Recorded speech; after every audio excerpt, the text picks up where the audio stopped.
সবাই ভাবে ধানমন্ডি মনে হয় ফুললি ডেভেলপড হয়ে গেছে, বাট দ্যাটস নট ট্রু। কারণ ওয়েস্ট ধানমন্ডির এখনও অনেক এরিয়া রয়েছে যেগুলো এখনও ফুললি ডেভেলপড হয়নি। সো এটাই one of the fastest growing এবং most strategic real estate zones in Dhaka, west Dhanmondi. So কেন ওয়েস্ট ধানমন্ডি এত গ্রোয়িং এবং ভালো একটা লোকেশন, সেটা আমি আজকে ডিসকাস করবো এই ভিডিওতে। ফার্স্ট রিজন হচ্ছে, অবশ্যই বুঝতে পারছেন যে ধানমন্ডির থেকে প্রক্সিমিটি, যেটা সেন্ট্রাল ধানমন্ডি থেকে ধানমন্ডির মধ্যে আপনার সব ধরনের ফ্যাসিলিটি আপনি পেয়ে যাবেন। ধরুন আপনি ধানমন্ডি লেক থেকে শুরু করে তারপর হচ্ছে হসপিটালস, স্কুলস, কলেজেস, তারপর হচ্ছে ব্যাঙ্কস, সব ধরনের মডার্ন ফ্যাসিলিটিস আপনি ধানমন্ডিতে পেয়ে যাবেন। আর যত ধরনের মজার খাবার রয়েছে সব তো অ্যাভেলেবেল আছেই ধানমন্ডিতে, কফি শপ, যেটাই প্রয়োজন আপনি সবই পাবেন। নেক্সটে সেন্ট্রাল ধানমন্ডিটা কিন্তু খুবই স্যাচুরেটেড, ঠিক আছে, সবাই অ্যাফোর্ড করতে পারে না সেন্ট্রাল ধানমন্ডিতে।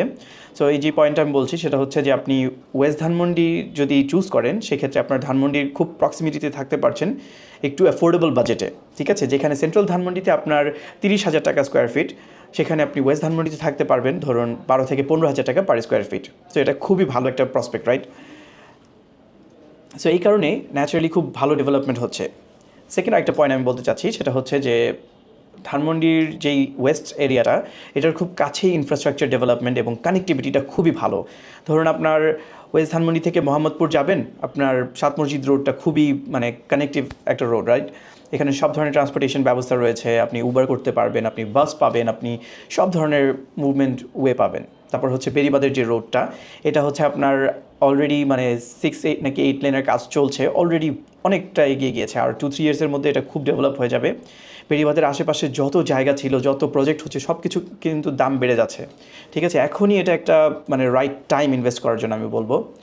আর লাইফস্টাইল ডিমান্ড, যেটা আমি একটু আগে বলছিলাম, যেটা পয়েন্ট একটা 3 হতে পারে, যেটা হচ্ছে আপনার স্কুল, হসপিটালস, রেস্টুরেন্টস, লেকস, বিকালে হাঁটতে বের হবেন, একটা প্রিমিয়াম লিভিং স্ট্যান্ডার্ড পাবেন।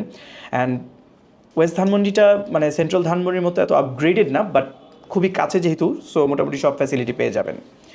অ্যান্ড সেন্ট্রাল ধানমন্ডিতে বুঝতেই পারছেন এক একটা জমির কাঠা যেখানে 10 কোটি টাকা, তারপর ওয়েস্ট ধানমন্ডিতে আমরা সেগুলো হচ্ছে 2.5 কোটি 5 কোটি এর নিচে নিতে পারছি অথবা ডেভেলপ করতে পারছি একটু কমে, ঠিক আছে।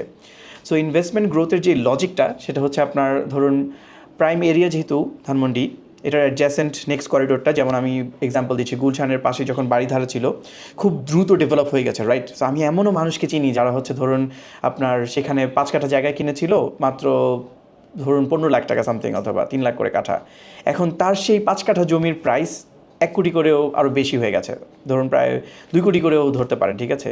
মিনিমাম 1 কোটি করে হলে 5 কোটি, আর 2 কোটি ধরলে 10 কোটি। জাস্ট ইম্যাজিন 15 লাখ টাকার জায়গা, সেটা মিনিমাম 5 কোটি ইনক্রিমেন্ট হচ্ছে 1 কোটি করে ধরলে, আর যদি আরেকটু এক্সপ্যান্ডেড 2 কোটি করে ধরেন তাহলে 10 কোটি। জাস্ট ইম্যাজিন কত পার্সেন্ট ইনক্রিজ, রাইট?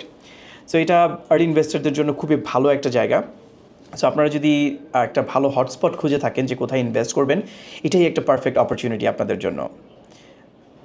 সো এই বলে আমি এই ভিডিওটি শেষ করছি। আপনাদের যদি ভালো লেগে থাকে আমাদের কন্টেন্ট, অবশ্যই লাইক করবেন।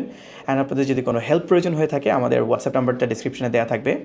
So don't hesitate. Thank you so much for watching this video. এই বলে আমি ভিডিওটি শেষ করছি। আসসালামু আলাইকুম।